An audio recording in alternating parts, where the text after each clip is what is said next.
Halo teman-teman. Dalam video sebelumnya, satu bagian kami mengatakan Taiwan adalah sebuah negara, tetapi bagian lain mengatakan mereka bukan negara. Jadi pada akhirnya kalimat mana yang benar? Hal-hal lebih rumit dari yang kita pikirkan. Untuk lebih memahami, sekarang kita akan kembali ke abad ke-20. Setelah revolusi Xinhai, 1911 hingga 1912, dinasti Qing runtuh. Pemerintah Republik Cina negara orang Han lahir, dengan Sun Yat-sen sebagai presiden, dengan ibu kota terletak di Nanjing.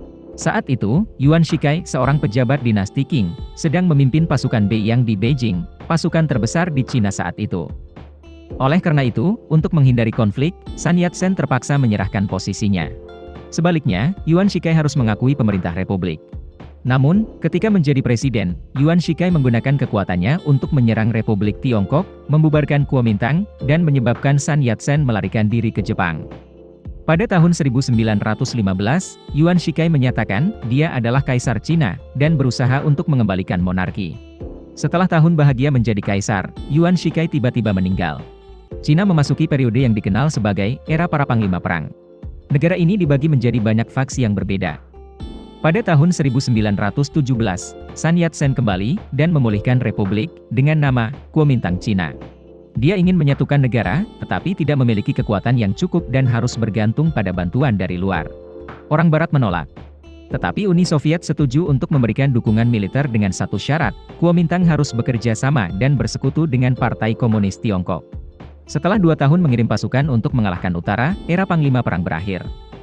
Pada tahun 1925, Sun Yat-sen meninggal dan aliansi antara Kuomintang dan Partai Komunis hancur.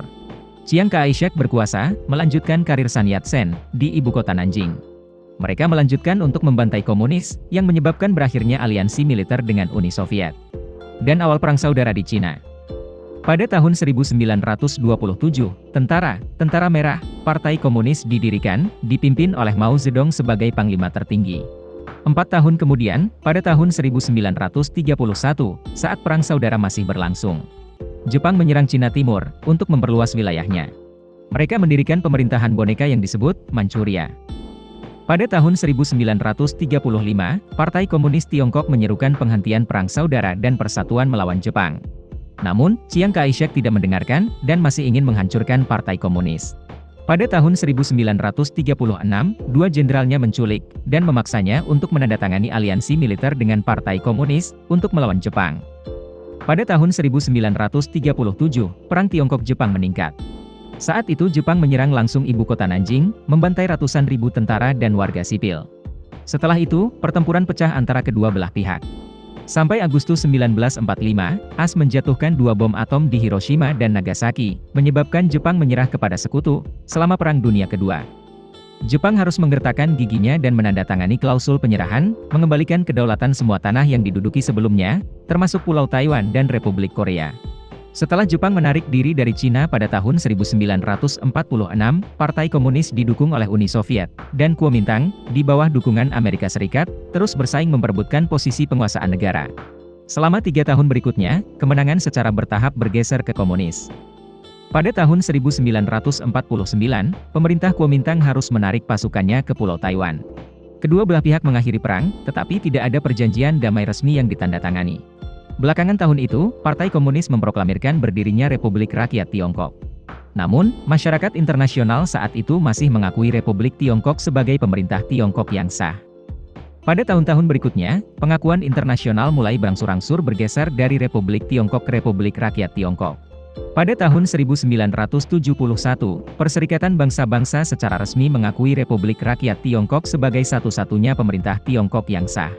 Pada tahun 1992, kedua pemerintah bertemu dan mencapai kesepakatan, hanya ada satu Cina dan Taiwan adalah bagian dari Cina. Namun, keduanya menganggap diri mereka sebagai pemerintah Cina yang sah. Tujuan utamanya adalah untuk menyatukan negara. Situasi saat ini hanya sementara. Hari ini, dengan adanya 2 partai dan Partai Progresif Demokratik yang berkuasa, Taiwan telah menolak perjanjian 1992 dengan Republik Rakyat Tiongkok. Dan Taiwan ingin memisahkan diri dari Cina. Faktanya, Taiwan beroperasi sebagai negara yang terpisah. Mereka memiliki pemerintahan sendiri, tentara mereka sendiri, dan memiliki yurisdiksi atas seluruh pulau Taiwan. Selain itu, mereka juga berpartisipasi dalam acara olahraga besar, seperti Olimpiade dan Piala Dunia FIFA. Taiwan adalah sebuah negara, tetapi tidak berani mendeklarasikan kemerdekaan. Karena Cina menganggap Taiwan sebagai bagian tak terpisahkan dari wilayahnya sejak zaman dahulu. Jika Taiwan sengaja tidak mendengarkan, Cina akan menggunakan kekuatan. Di bawah tekanan dari Cina, hanya 14,193 anggota Perserikatan Bangsa-Bangsa yang sekarang mengakui Taiwan sebagai negara merdeka. Dengan situasi saat ini, kita belum tahu apa yang akan terjadi. Karena sudut pandang Taiwan, tidak mungkin bergabung dengan Cina. Jadi, jika Anda bertanya, apakah Taiwan sebuah negara atau bagian dari Cina, Anda akan mendapatkan kedua jawaban tersebut. Kedua jawaban tersebut benar, tetapi harus disertai dengan penjelasan yang jelas. Video berakhir di sini. Terima kasih semua untuk menonton dan menyukainya. Jika menurut Anda videonya bermanfaat, beri kami suka dan berlangganan saluran untuk mendukung kami. Sampai jumpa dan sampai jumpa lagi.